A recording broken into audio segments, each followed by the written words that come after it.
Got a box. What's in the box? RC Mart. First time I ever ordered from them. Welcome back, everybody. Thanks for tuning in again. It's box opening time, unboxing, opening, revealing, whatever you want to call it. We're doing it. First time I ever ordered from RC Mart. It was a difference of like $6 or $8 for expedited shipping. They cut like 3 weeks off the timing. So that was the fastest slow boat from China I ever experienced. That was like, I think I waited a week at most. Wow. From the last time I uploaded, which I ordered that night after I finished uploading the video, I went and ordered this. So if the last upload says a week ago, then yeah, let's crack open the opener of things, made from things. Cut away from yourself, right? Safety first and always. All hands, arms, feet inside the vehicle at all times until it has made a complete stop. Ooh. Sometimes cutting away from yourself is difficult, especially less intelligent like myself. Alright, this is the easy one. Oh, that's so satisfying. Ooh, there's no peanuts. Take note, RPP. I love you guys, but the peanuts are killing us. Use some of these things. Air pillows of the future. Yeah, there's probably some of you that are like, yeah, man, but oh, cool. Nice little bonus there. RC Mart hooking it up with the decals. That's always good. RPP does that as well. Shout out to RPP. Love you guys. They're probably the fastest shippers in the industry, especially if you live in California. RPP, man, I swear people have said, like, I clicked confirm order and their doorbell rings. It's like that fast. Air pillows. I ordered $160 worth of air pillows. Psych! Look at that! Well, that's probably off. Here. Ba-boom! Did it. Finally went and got myself a dedicated drift platform, rear-wheel drive, brand new to the market. Well, I think it's been maybe 6 months or so. But now I was pretty surprised that they have not sold out, or, you know, how they come out with the initial batch and then they go on back order for a year, and then, you know, these drift platforms. Well, if you're not familiar, drift platforms, they'll be in stock, a batch will get bought out, and then they go out of stock, back order, blah blah blah, you know how it goes. Anyway, cool. Got the Sakura D5 rear wheel drive from 3 Racing. Very nice. You can hear it pretty securely packaged. Box came from RC Mart relatively unscathed. I'm pretty impressed. It's the original package here, everything intact. A bunch of unreadables. Oh, it's English and it's like Japanese. I thought this was a Chinese company. Made in China. I can read that much. All right, 3.0 ratio gear transmission, rear wheel drive. Rear motor placement for better weight distribution and traction, because yes, even when you're sliding you do need traction. Gear style differential, front IFS absorber. So a lot of us in the crawling community know that IFS in our world stands for independent front suspension.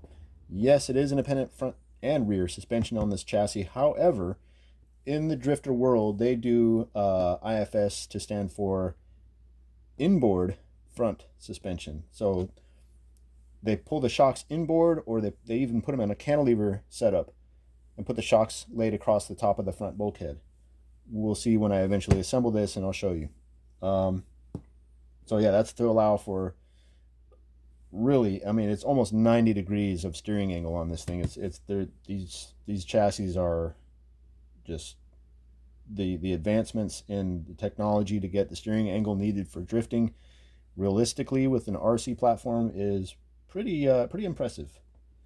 That's why I've been waiting so long. Finally pulled the trigger on this. Oh, great bargain on this, by the way. If you're looking to get into RC drifting, the Sakura D5, like I said, I found mine on RC Mart. You can get them. Shout out to Super G Drift there in what is that, Orange County, California. They've got them in stock, I think. I was able to get mine, like I said, about a week from RC Mart. It was 80 bucks. Plus shipping, it worked out to about 150 or so. Great deal. Great deal. I've been seeing some reviews on it, and it's decent, you know, for an entry level. It's not bad. Anyway, moving on. IFS, free length wide at front and rear. KPI steering, what's that referring to? Well, let's go back to number 6, free length wide at front and rear. I think what they're trying to say is you can adjust the chassis width. We'll see from what to what. Average drift chassis ranges around 190 to 200 width. That's with the wheels. So it'll fit anywhere between a 190 to 200 millimeter width body, fender to fender, left to right. So this one, hopefully, most Tamiya bodies come in at around 185 millimeters, maybe 190. So we'll see if we can squeeze this under a Tamiya body. I'm not sure if I actually have one to put on it, but I have a few drift bodies, so we'll have a few on-road chassis or different bodies I can toss on here once I get it assembled. KPI steering, what that's referring to is the knuckles. The front steering knuckles have different, you can set different caster, Ackerman, camber, all that stuff is fully adjustable. That's, I don't know what KPI exactly stands for, what that acronym is, but it's fully adjustable front steering adjustment.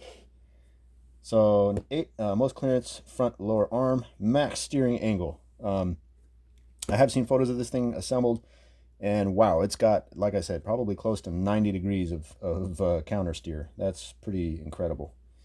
Magnet body post standard, so they included magnets. That's awesome. I hate body posts. Double wiper steering, that's referring to the mechanism that the steering uses. Some use a slide rack, others use a double wiper. This is a double wiper type. There are pluses and minuses of each of those. I'll get into more of that later as I assemble the kit. All fiberglass. This allows a little bit of flex because you do want some. It's not like a crawler where you want to keep it as rigid as possible and let the suspension work. Some chassis flex in a drift chassis is good. Some, not a lot. Wider front bumper. This is in case you have the oopsie and smash your drift car into a curb.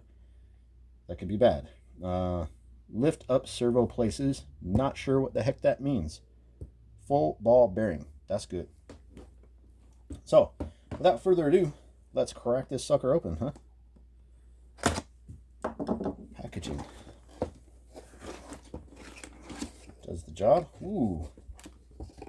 Alright. There we go. Nice baggy separation. Nice and clean. Oh, they included wheels. I was not expecting that. I have plenty, but it's always nice to have more. Good practice. So there's the main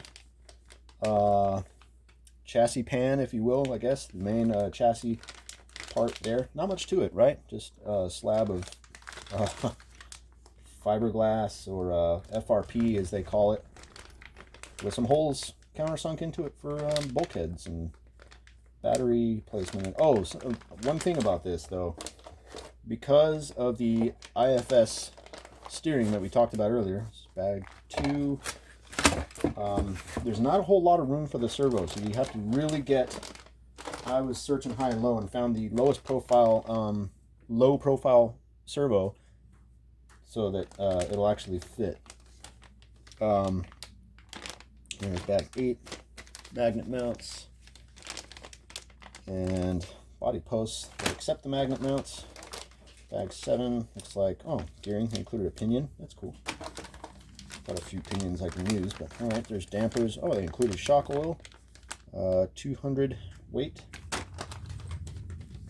don't know what that is. I used to low C shock oil. It's like 15, 30, 50, 200. I think that's more of a on-road standard.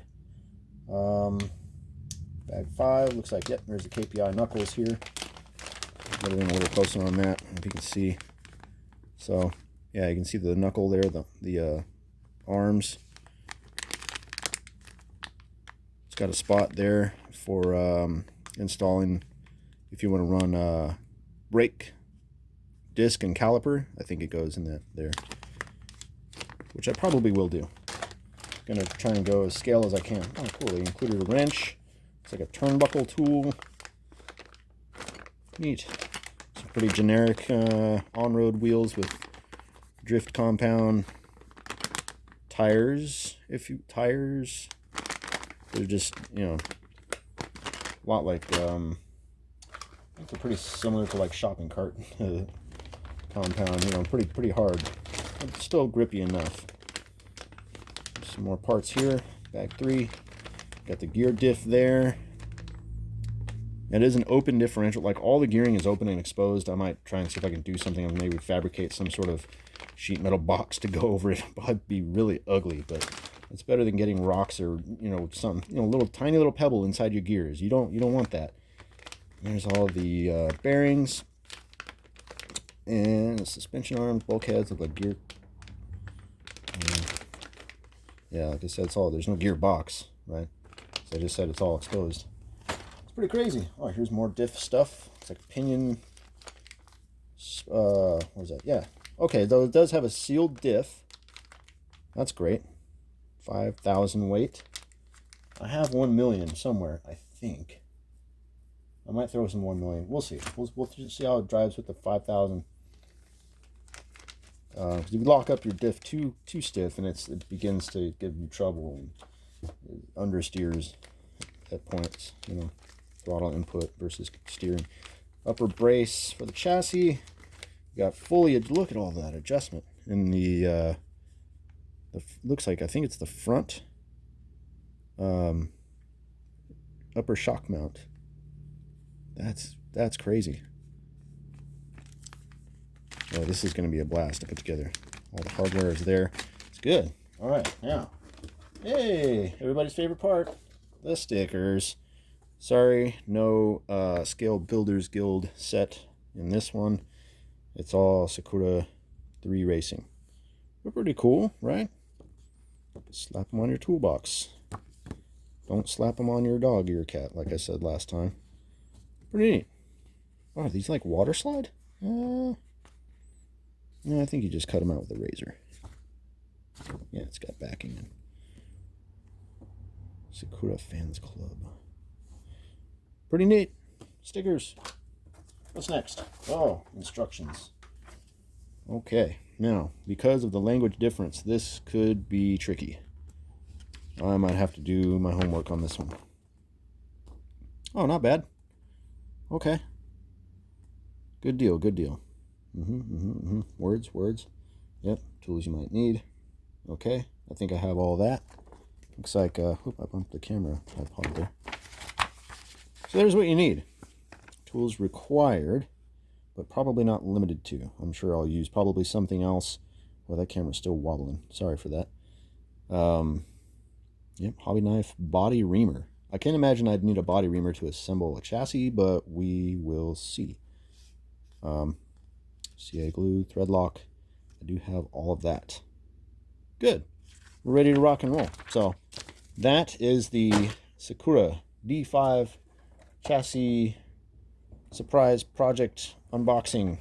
So we'll get into this and dive in and do a build. I don't know if you guys want to watch me build this thing in stages. I don't know if there's really... Oh, that's nice. I'll give you a little pinion gear there. Gear chart. Nice. Very thoughtful. Ooh, there it is all. So, yeah, now I can show you. Bonus. That's the IFS. See how the shocks are in there, and they've got a cantilever here with the... Yeah, so those wheels can turn all the way up against, almost all the way against the front lower control arm there. Really impressive stuff. So, anywho, yeah. Thanks for watching. I will try and break down this build and see if I can go in sections, or maybe I'll just kind of go, you know, 10, 15, 20 minutes at a time of building until we get this thing finished. Come along with me.